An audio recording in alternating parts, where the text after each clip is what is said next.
Good morning, everybody. Hello and welcome back. I think you are going to like today's program. I know I like it myself. It explained a lot of stuff to me, right, Lou? I always like it when you say that. I always like it when you say that because I know it's going to be fascinating. So, friends, last time, first a disclaimer. If my eyes look blurry on Facebook, and if I'm squinting when I look at my notes, it's not because my pupils are wide due to some drugs that I've taken. I just came back from the eye doctor, and they dilated my pupils. You got dilated. I can't see anything. Yep. Not very smart of me. I didn't think that it would affect my looking at my notes. So I was going to say that's not very good timing. No. And so I'm going to do a lot of this from my gut without looking at my notes, Lou. Okay. So bear with me. Yep. So last time we left off at episode 41. Am I right, Lou? I believe so, yes. That was verse 32 in chapter 3. And today we're going to be doing episode 42. We're going to be talking about chapter 3, verses 33, 34, and 35. And I love this verse because it made me feel at peace after I read it and studied it and understood it. Now, it's a little complicated, so bear with me. I will do the simpler part first of verse 33, and then maybe go back and look at a deeper portion of that same verse. If I go through all of it at one time, you'll get confused. Okay. Some people will get confused. Gotcha. So just catching up a little bit on what we talked about last time about 32. I don't think I mentioned this, so I'm mentioning it again. We talked about whatever actions you take, whatever you do, you're doing for a purpose. You're doing to try to get some result from it, right?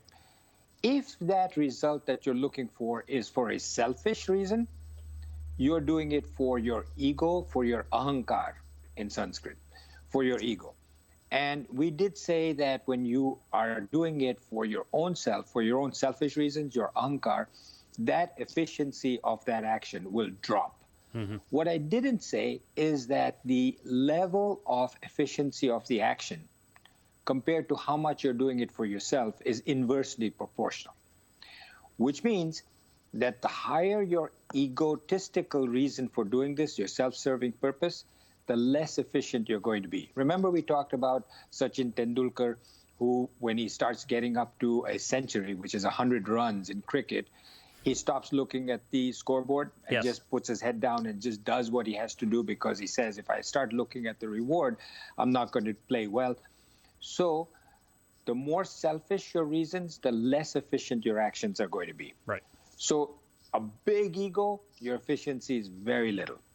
You're going to be making mistakes in your actions. Less of an ego, your efficiency is great. If you have zero ego, your efficiency is 100% efficiency. How do you accomplish that? Remember we talked about this in the last episode, verse 32, where we said, give it up to a higher ideal. Think of a higher cause, a better cause, other than for yourself. Now, the benefits will accrue to you, should accrue to you, and may accrue to you, but that's not your responsibility. You're doing it for a higher cause, and you're doing it because you ought to do it. And whatever results come of it, you will benefit from that or you don't benefit from it, but that shouldn't be your focus. So with that aside, let's look at verse 33, 34, and 35 of chapter 3. So the question that arises, we've done now, 41 episodes so far? Yes. And the Gita has gone through 3 chapters, and we're coming now to the end of chapter 3. And we're saying, if all of this is spelled out so clearly in the Gita, right? I often used to think this. Say, if all of this is spelled out, I'm studying it, I'm reading it, I'm sure this has occurred to you. Why am I not changing? Why am I still the same? Why is it, because people say, yeah, you've been reading the Gita, you haven't changed very much. It's just true. Yeah. It's true, right, Lou? Yeah.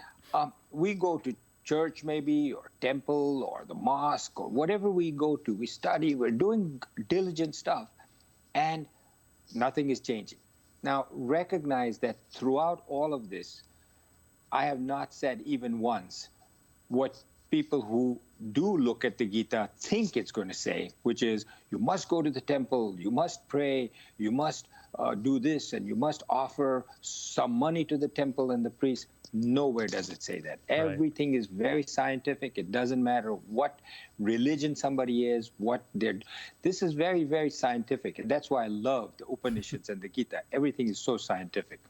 So the question is, if everything is so spelled out so clearly, why does the common person who reads this, who studies this, somebody who knows this, not do what they're supposed to do? Right. Why not? That's a question that occurred to me. I'm sure it's occurred to you. Yes. So this is beautifully explained in the next 3 verses that we're going to do today. So verse 33 says, even a man of knowledge, somebody who's getting to, not self-realized, but getting there, even a man of knowledge acts in accordance with his own nature. He does what his nature makes him do. Yes. Beings, all beings, follow their nature. Not just human beings, but all beings follow their nature. What can restraint or control do? That's what, Krishna says. Yes. Very important to understand that what he's basically saying. A lot of people say, all right, so if I try to control my desires, my wishes, nothing's going to change, so why even try? I just might as well just eat everything in sight. I shouldn't even try to control it because my vasanas, which are for sweets, right, say, eat this. My doctor says you have diabetes, don't go near sweets, but I can't control it. Even Krishna says it, so what the heck? Who right, cares? Just do it. It's out of my control, right? It's out of my control. Yep. And even Krishna says in this verse, he says, it's out of your control. Don't, even a man of high knowledge has this issue. I'm thinking of the frog and the scorpion parable. Are you familiar with that one? No. The scorpion's trying to cross the stream, and he talks to the frog, and he says, will you give me a ride across the stream? And the frog says, what are you kidding? You're a scorpion. And he goes, well, I want to get across the stream. I'm not going to hurt you. And he gets on his back, and they go across the stream, and in the middle of the stream, the scorpion stings him. And the frog goes, what are you doing? Now we're both going to die. And the scorpion says, that's who I am. That's my nature. Excellent parable. Yeah. Excellent parable, because it basically says exactly what I'm going to be talking about today, that you cannot change somebody's nature. Now, what you talked about, Lou, was the nature of a scorpion. And the nature of a scorpion is to bite and to sting, right, and to convey the poison to the other person. Yeah. That's his or her nature, and it doesn't change. It comes from centuries of generations of scorpions, and it's just been passed on to them. So the same thing applies to other animals, other beings, and us human beings, that we just have our own nature. Mm-hmm. There's a slight difference in human beings in that we have many lives before us, and our present life. If I am a certain age today, whatever I've done up to now has produced certain thoughts in my mind that are seeping down into my unconscious and laying the groundwork for future, for the vasanas of the future. Remember, we talked and said that thoughts create desires, and the desires result in actions. So any actions we are doing are as a direct result of our thoughts, which are a direct result of our vasanas. And it's a cycle like this. So you fulfill your desires, and what happens is it seeps down into the vasanas and lays down and creates vasanas for the next life. Mm-hmm. So we're all clear with that. Yes. So last time we spoke about prakriti. You remember? Yes. We said there are 24 components to matter, which was prakriti. And we said that each prakriti has its own gunas, and they are programmed to behave a certain way, and you cannot change that. Remember, we talked about trees in the spring. What makes them flower? Who tells them to flower? Is it the heat? Is it and nature has a beautiful way of making sure that this happens. Similarly, a scorpion, like you said, bites. He cannot say, well, this frog saved me. He's taking me across the river. I shouldn't bite him. A tiger says, I have to eat. I'm going to kill that deer, regardless of the fact that the deer has two little baby fawns right next to it. And if I kill the deer, the fawns, one would feel sorry for them. Tiger says, I'm programmed that way. Now, what does programming mean? Programming relates to the inner prakriti of ourselves. Now, bear with me. It gets a little heavy here, a little difficult to understand, but if I go into it even deeper, it's even more difficult to understand. This is the most superficial level, and I'm sure you can understand it. Just like we spoke about prakriti, or nature of everything outside, having certain pre-programmed ways of behaving, we ourselves have a pre-programmed prakriti. Who does? We do, our body does, our mind does, and our intellect does. It has a prakriti. This self-programmed prakriti was programmed by ourselves from our actions in the past. So whatever I did, let's say I was hungry for money, and my vasanas were powerful for money. The more, look at some people, I don't even want to mention names, but some people are just programmed for money. That's all they think about. Yes. When they die, those vasanas for money keep coming back. They get enriched, and they come back in the next life. And from a very early age, you see that programming.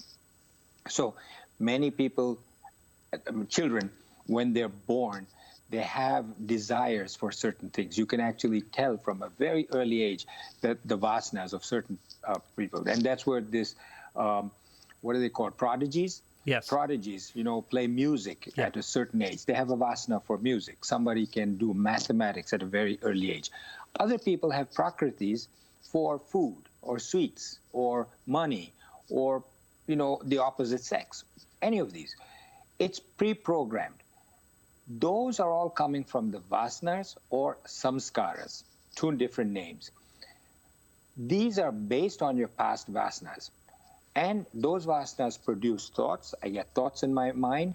And the thoughts create desires. And according to those desires, you act. Right. That is your nature. That is your dharma. Remember I said dharma? Yes. The simplest way to explain dharma is that it is your nature. So the dharma of sugar is sweetness. Simple as that. Right. Dharma of sugar is sweetness. You take away the sweetness, you've taken away the dharma of the sugar. Remember that, because we'll come back to it in a minute. These prakritis of ourselves, our body, our mind, our intellect, is our own nature. So Krishna is saying, what can control do? What can restraint do? Nobody can change your prakriti. Not yourself, not others. Nobody can change it. So a defeatist person says, then what the heck this is great. I'll just enjoy myself, Yep. And the more I enjoy myself, the more I'm deepening my own vasanas. Take the example of a tiger or a scorpion that you mentioned. You can say to a scorpion, you may not bite. You shouldn't bite. It's not fair. It's not right. This frog is taking you across the river and you're biting it. What did you get out of it? You died too. And he says, I can't control my nature. Is that what you said, Lou? Yeah. Can't control his nature. The frog says, I'm a scorpion. What did you expect? Well, the scorpion says, I'm a scorpion. What do you expect, right? Yeah. Or a snake says, I'm a snake. What do you expect? Right. I had heard that with a snake. Okay. Yeah, but it's the same thing. A tiger says, what do you expect? I kill lions, tigers, ferocious animals, carnivores, do kill deers. I can't change that. But suppose you were to try to convince the tiger to become a vegetarian. Would it work? There have been people that did that. I read of an experiment where they took a tiger and just fed it milk and vegetables and fruits. Didn't work. The minute you let it out, it survived, but the minute you let it out of its enclosure, it went back to killing again. So other people cannot change that prakriti. And let's say the tiger had a conscience. Let's say a tiger, we're taking this example a little too far, but suppose you as a human being have a conscience, say, I shouldn't be doing this. It doesn't work. You can't change your prakritis. But don't give up hope. There is hope to change it. It's not easy, but it's possible. And what Krishna, when he says, what can restraint do? He then subsequently goes on to tell you what can. Actually, the Kathopanishad tells you what to do, and we'll go into that because the Kathopanishad talks about Shreya and Preya. Preya means whatever you like to do, and Shreya means what you ought to do.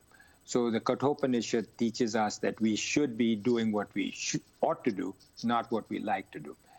And that talks about raga and dvesha. Raga is what you like, and dvesha is what you don't like. But that's in verse 35. So coming back to verse 34. So you can change, but you cannot make drastic changes. Right. So what we have in our nature is prakriti, right? I said that? Yes. The word prakriti comes, the riti means what was done, what was created.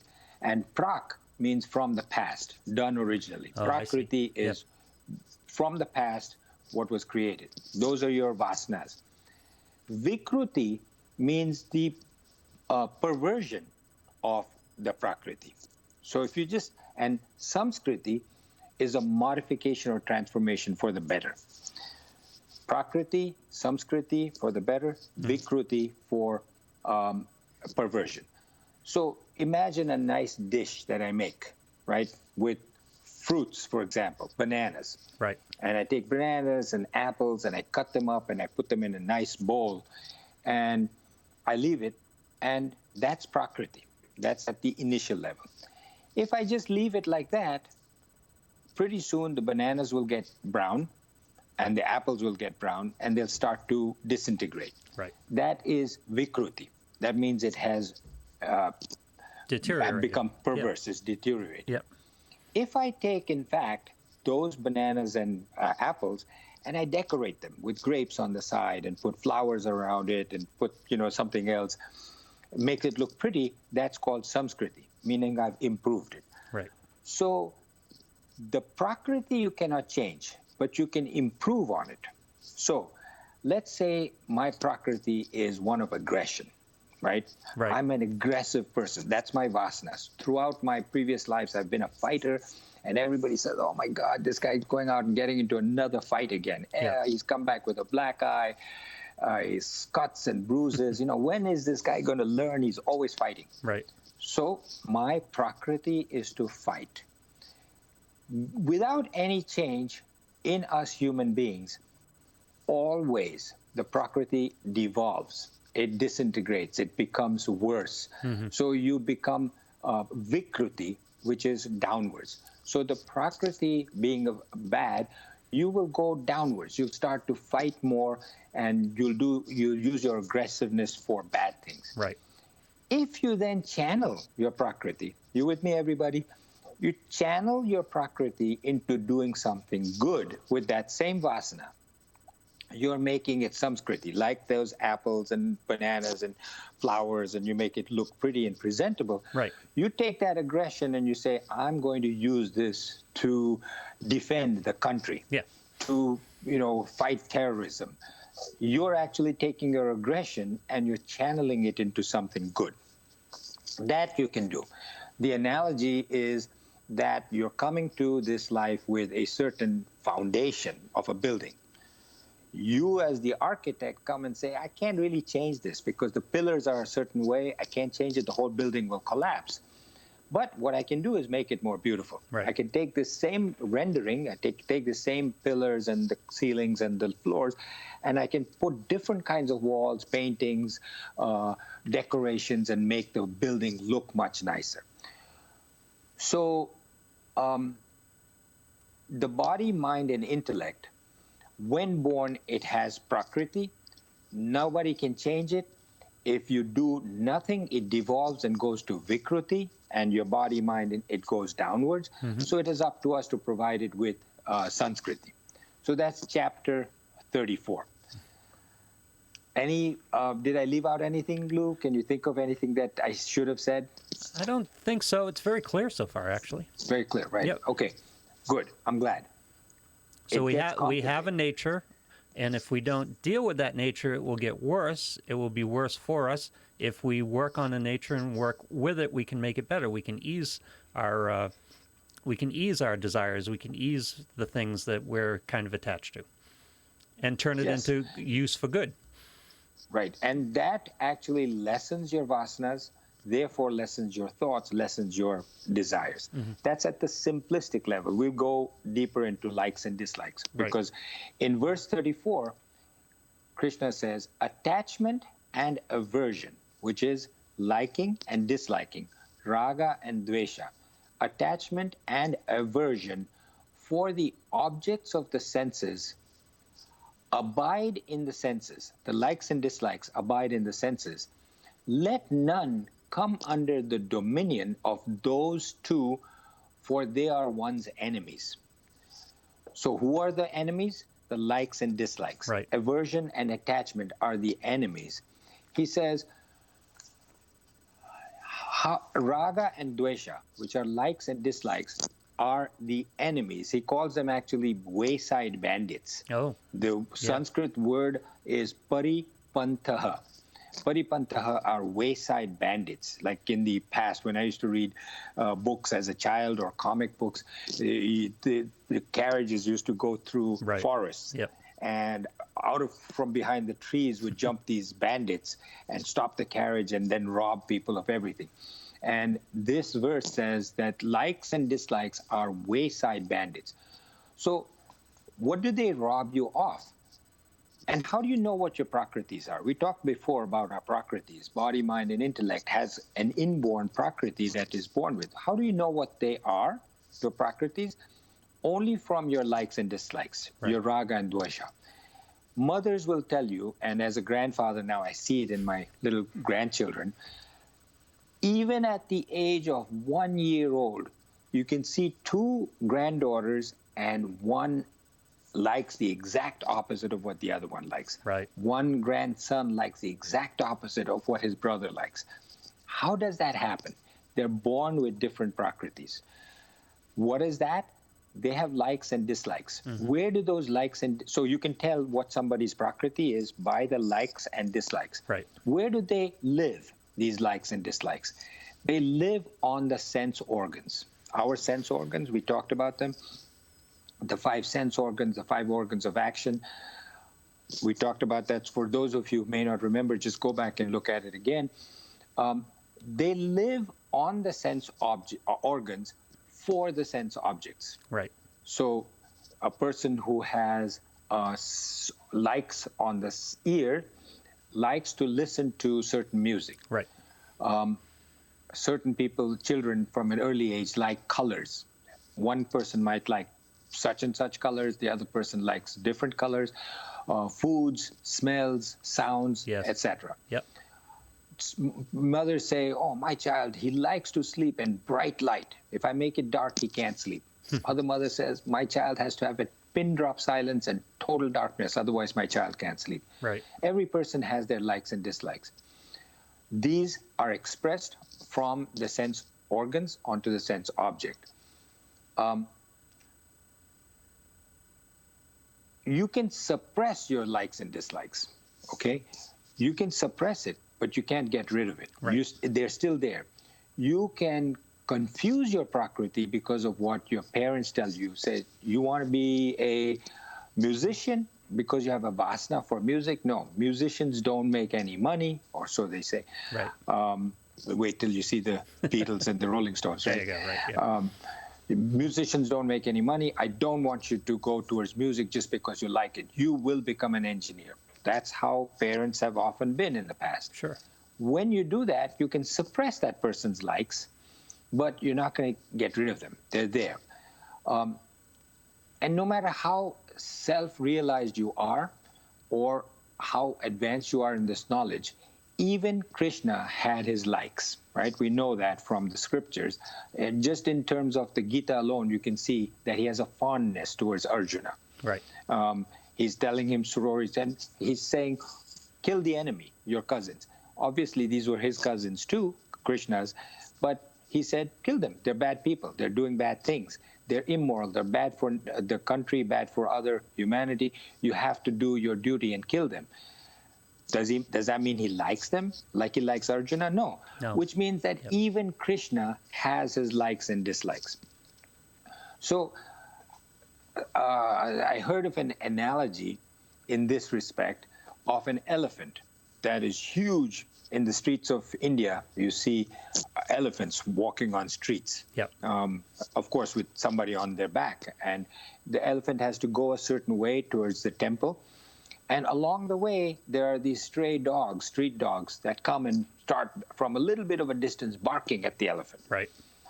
Wayside bandits. Yeah. But the elephant just keeps his head down and keeps going towards this and ignores the dogs as they're barking. Little kids might run on side of the elephant. They may start to throw little stones at the elephant. Whatever it is, the elephant just keeps walking. There's sounds on the sides. There's smell of food. There may be food that the elephant likes to eat. Right. But the elephant never stops and takes his trunk and says, let me grab a handful of grass over here. Yeah. He just keeps walking. That is what the Gita says we should do with ourselves, that likes and dislikes on either side of us while we're going on our path, we've just got to keep going towards your path. Don't let your raga and dvesha sway you from your path. Do your duty. Tolerate your dislikes. Enjoy your likes while you're doing your duty. So you're doing what you ought to do. And while you're doing what you ought to do, you may be doing something that you like. Enjoy it. If you need to hum, you need to sing while you're doing it, you like the singing, fine, as long as you're doing your duty. You don't dislike something. Somebody is doing something that at the side that is distracting you. Right. Instead of stopping what you're doing and saying, hey, you know, what you're doing is distracting me, I can't do my job, just ignore it. Just keep doing what you're doing like the elephant. Don't let the wayside bandit get to you. Yeah. To managing your focus, right? Manage your focus. Yep. And that comes with practice. Right. And we'll talk a little bit more about that. Verse 35, better with swadharma, which is, remember dharma I said is the nature? Yes. Swa means for yourself, your own dharma. Better is swadharma, one's own duty, though devoid of merit, than paradharma, which is the duty of another, well discharged. Better is death in swadharma than in paradharma, because paradharma is fraught with fear. Simple way to explain it, swadharma means my own dharma. Mm-hmm. Paradharma means somebody else's dharma. So my dharma, suppose I'm a musician, I love music, I'm good at music, but my parents tell me, you may not do music. Or I myself say, I don't want to be a musician, even though I want to do it. I want to be an engineer because I'll do better with that financially. Yep. The Gita is saying you're better off doing what your swadharma is than doing what somebody else is. You can't do it. You'll be miserable. Right. It's akin to being dead if you do that. Strong words. Yes. So he's saying, talking about likes and dislikes, you're going with something that now, in this case, the question could arise to say, wait a second, you just said to not go with your likes and not go with your dislikes. Right. Now you're saying, I like music, so you should go with music and not, well, shouldn't I be going? No. You can do your likes and dislikes over here as long as that is your dharma. Not doing it because you think this is, we're talking about what your swadharma is for your career, not because you just purely enjoy it. Right. You have a natural skill to do something. You should do it. For a tiger to remain a tiger is better than pretending to be a cow because it doesn't work.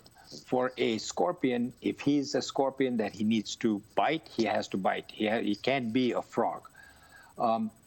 But in modern days, exactly the opposite happens. We try to convince our children to go into computers or software programming or become something where we say, you know, you're going to do better in that. And that is actually oftentimes goes against the grain. So a little bit deeper, if we want to go into verse 33 and 34. So right there, what we talked about right there was being important to differentiate between what is your dharma and what is a like. or dislike? Yes. What is your nature as Yes. opposed to what is a like or dislike? Because they can be two separate things. Correct. You can So like could, money, but that's not your nature to chase money. right. Yeah. That's right. You can like money, but you don't. It's not your nature to chase money. Right. So, prakriti and samskaras. This is what your vasanas have become from generations, many lives of doing certain things, and that is in the unconscious. Now, we're talking about the unconscious, conscious, and again unconscious. So, in the Katho Upanishad, he talks of Shreya and Preya. What is good for me, what I ought to do is Shreya. Exercise is good for me. I ought to do it. Preya is what I like to do. So I just like to sleep and be a bum, sit in the hammock, have myself a nice cold lemonade, just lie in the hammock, do nothing. That's what I like to do. Our intellect has to decide what is good for me and what I ought to do.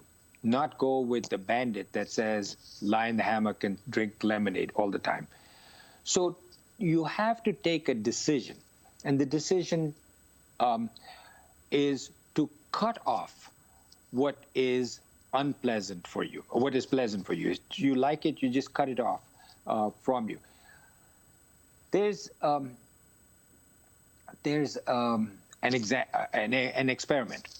A person called Walter Mischel did an experiment with marshmallows. He called it the marshmallow temptation. And he gave it, little children came in and he said, you like marshmallows? The kid says, yes, I love marshmallows. He says, okay, here's a marshmallow, this is for you, it's a reward, you can have it, but I'm going to have to step out of the room for just a couple minutes. By the time I come back, if you can eat this marshmallow while I'm away, but then you'll only get one. Right. But if you wait until I come back, I'll give you two. And the kid said, you understand? Yes. You understand? Yes. Okay. Then he leaves. And then there's cameras focused on the little kid. Sure. This is the Marshmallow Experiment by Walter Mischel. Cameras focused on this kid. And what he did was he actually took this experiment till the time the kids became older and adults. And he said, what was their life like? What he's basically trying to show in this experiment is what happens when you're able to make a decision with your intellect to say, I'm not going to look at this tempting thing. You see some kids, they look, they fidget, they're moving around, they're looking to see if he's coming back. And after a few minutes, they can't wait. They pick up the marshmallow and they eat it. And he comes back and says, oh, you ate it. Yes. Can I have another one, please? Can I have another one? That's how kids are. Yep. And the other kids studiously looked the other way. They did not look at the marshmallow. And that was what, the Latin word for cutting is cesare. That's where the word Caesarean comes from. Yeah. You cut. Cesare. Meaning you cut your vision from what is tempting you. Look the other way. And these little kids, those who are successful in later life, would consistently just keep looking at the door to see if this Dr. Walter Mischel was coming back. Interesting. Not look at the marshmallow, but looking at the door with anticipation instead. And when they came back, they were eagerly anticipating the two marshmallows. And so you may say, what the heck are you talking about this for? What does that have to do with verse 34, 35? But it basically has to do with the same thing. You like that marshmallow, right? That is your raga.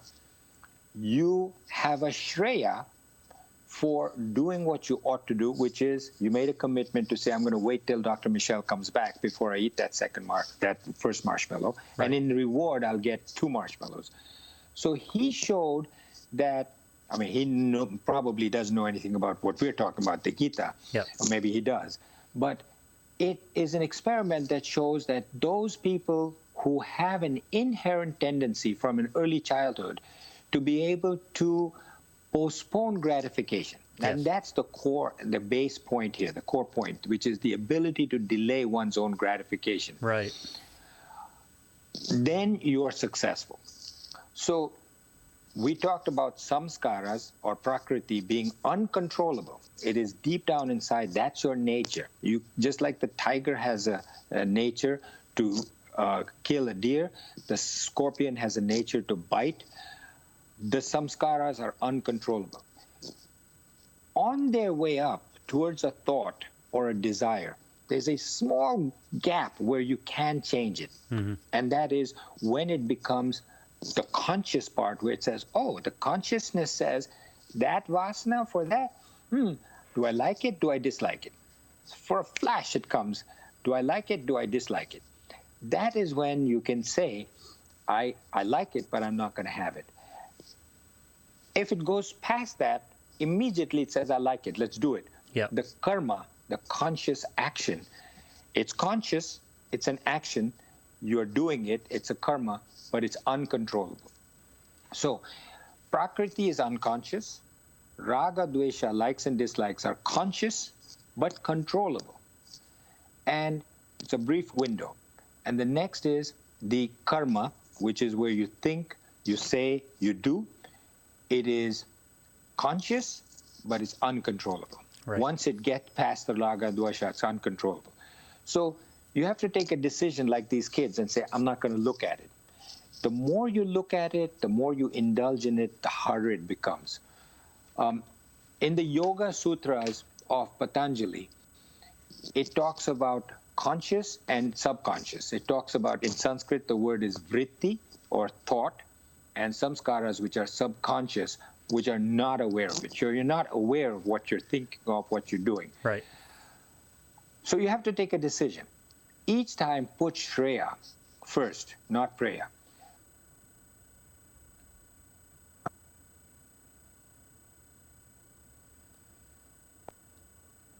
Do it. In the beginning, it's a very small gap of likes and dislikes, rajas and raga and dvesha. Soon you will be able to understand how your likes and dislikes work and why it's happening. But it takes effort.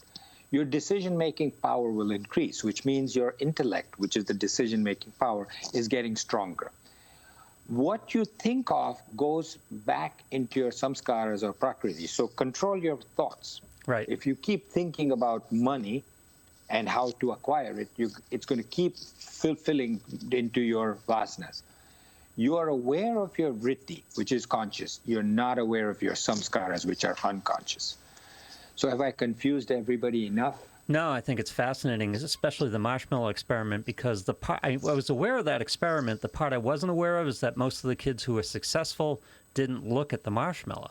And that was, again, about attenuating their focus, because, as you just described it, if they looked at the marshmallow, that would start to generate thoughts, and the thoughts would eventually overtake them. Right. Those are where they lie on their sense organs. So they're looking at the sense object, and they're saying, "Oh, it's tempting, too tempting. I can't control it." So they kept it away. Nobody taught them not to look at it. Nobody said don't look at it. But they kept it away from this sense as a sense object by keeping it on the intellectual level. Correct. And that means they had that inborn ability to know what to do in order not to allow them to fall. Inborn, but we can hone that ability in ourselves too with thought. Correct. Yeah. Correct. Mm-hmm. So friends, I hope you enjoyed that. I hope you liked it. I hope it benefits you and helps you. I would love to hear from you. You can do this. You can write to me. I know some of you are listening to this on your audio podcast while driving. But if you do get home and go to facebook.com and you get to the Gita, Gita, dash Memoirs of a Psychiatrist, just log in. The same thing that you just heard on your podcast, you can see live, and then you can post a comment. I'd love to have your questions, comments, and I'll reply to you. Yeah, right, Lou? Post a comment on this episode about this particular subject, or just send a direct message. Any questions you have, any thoughts you have, we'd love to hear and start a conversation. Right. Help us make it better for you.